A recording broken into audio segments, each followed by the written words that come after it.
Ginoong Teddy Casino, makakasama ho natin ngayon. Ito po kaugnay pa rin sa nangyari po sa impeachment complaint laban dito kay Pangulong Bongbong Marcos. Sir Teddy, live kayo sa RMNDZ XL Manila, si Radyo Man Lourdes.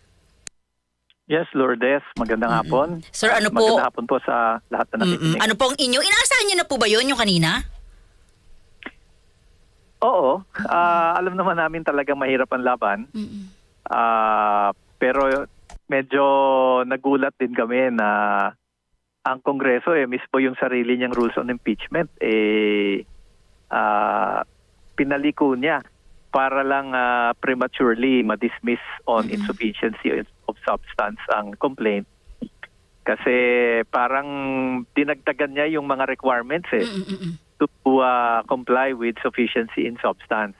So talagang nakita namin talagang desidido ang liderato ng Kongreso na patayin ang impeachment sa pinakamaagang pagkakataon. Ano po yung sinabi niyong medyo silang sumira sa rules nila?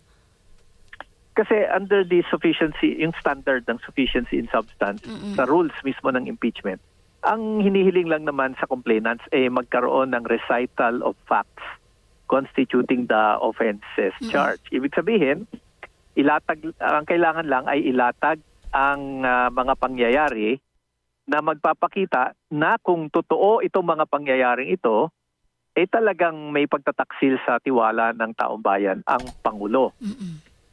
Pero ang ni-require nila doon sa mga naging manifestations ng mga congressmen, pumasok na sila doon sa ebidensya. Pumasok na sila kung totoo ba o hindi yung ebidensya.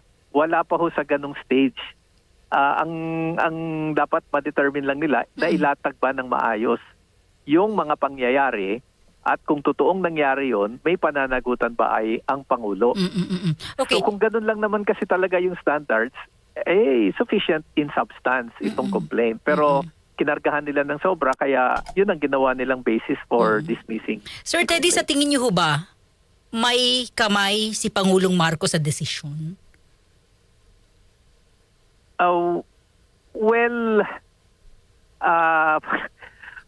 Alam mo, wala namang nangyayari sa Kongreso nang walang basbas ng Malacanang. And of course, lahat ng mga majority talaga sa Committee on Justice ay mga kaalyado at kakampi ng Pangulo. So walang duda na yung usaping yon may malaking impluensya sa naging outcome. Pero hindi lang yan. Kasi kung nagtuloy-tuloy itong hearing na ito, mauungkat ang lahat tungkol sa flood control project. Mauungkat yung mga bagay na hindi tinitingnan ng ICI, hindi tinitingnan ng Ombudsman, hindi tinitingnan ng Senate investigations. At yun yung involvement mismo ng mga mambabatas sa lahat ng ito. At tingin ko yun din ang pinoprotektahan nila, hindi lang si Pangulong Marcos, kundi ang sarili din nila. Kasi nga, sistematiko ang corruption sa ating bansa, involving both the executive and the legislative branches. Ano po ang inyong susunod na hakbang, Ginoong Casino? Well, hindi naman dito nagtatapos ang pagpapanagot sa mga corrupt na opisyal at yung pag-aangat natin ng reforma. Magtutuloy-tuloy ito sa lansangan, magtutuloy-tuloy ito sa social media, sa traditional media, sa iba pang mga larangan kung saan uungkatin natin ang katotohanan at pananagutin natin ang mga kurakot sa ating bayan. Isang immediate na nakikita ko this coming February 25. Yan po ay 40th anniversary ng EDSA. At syempre malaking usapin palagi sa historically yung EDSA paglaban din sa korupsyon. Ang malaking bahagi niyan. And this will be definitely one of the key issues na matatalakay dyan sa malaking pagkilos na inaasahan sa February 25. Sir Teddy, maraming salamat. Mabuhay po kayo. Good afternoon po at sa bayan.